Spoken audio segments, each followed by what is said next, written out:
Good afternoon, good evening, good morning, depending on where you are in the world. God bless and thank you for tuning in. A lot of people have had questions about tithing and the appropriate way to tithe.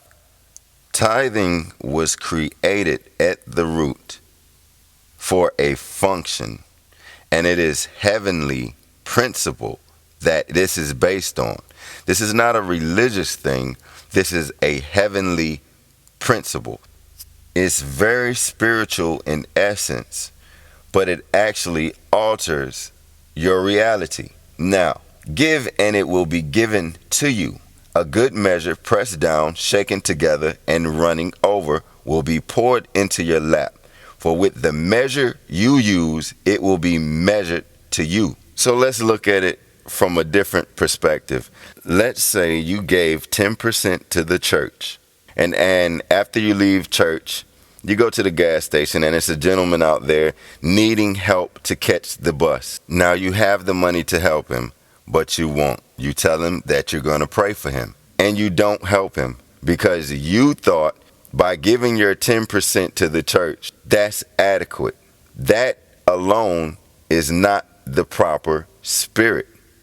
That's not the right posture of giving and kindness.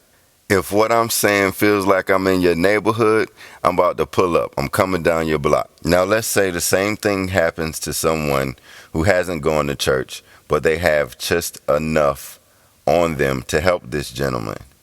And they go to the gas station, they come out, and they give that gentleman all they had. Who actually gave the most? Who actually just functioned in God's will? Until you can look at that person as it is you that's needing help, you have failed. With the measure you use, so shall it be used to you. So, you must know how to sow into fertile ground. Give when you have the discernment of the Holy Spirit leading you to give. Not when they say you should give.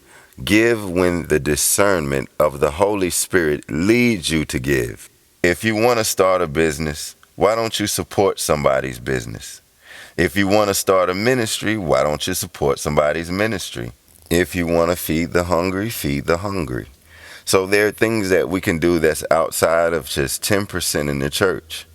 We have to have the proper posture of giving and supporting each other, because the church is us. It's not the building. The church is always and forever will be us, the children of Elohim. A generous person will prosper. Whoever refreshes others will be refreshed. These are major keys that all work together into opening the door of prosperity and abundance to your own life, as well as the lives of others that you're supposed to enrich and enhance on your journey. You will be enriched in every way so that you can be generous on every occasion. And through us, your generosity will result in thanksgiving to God.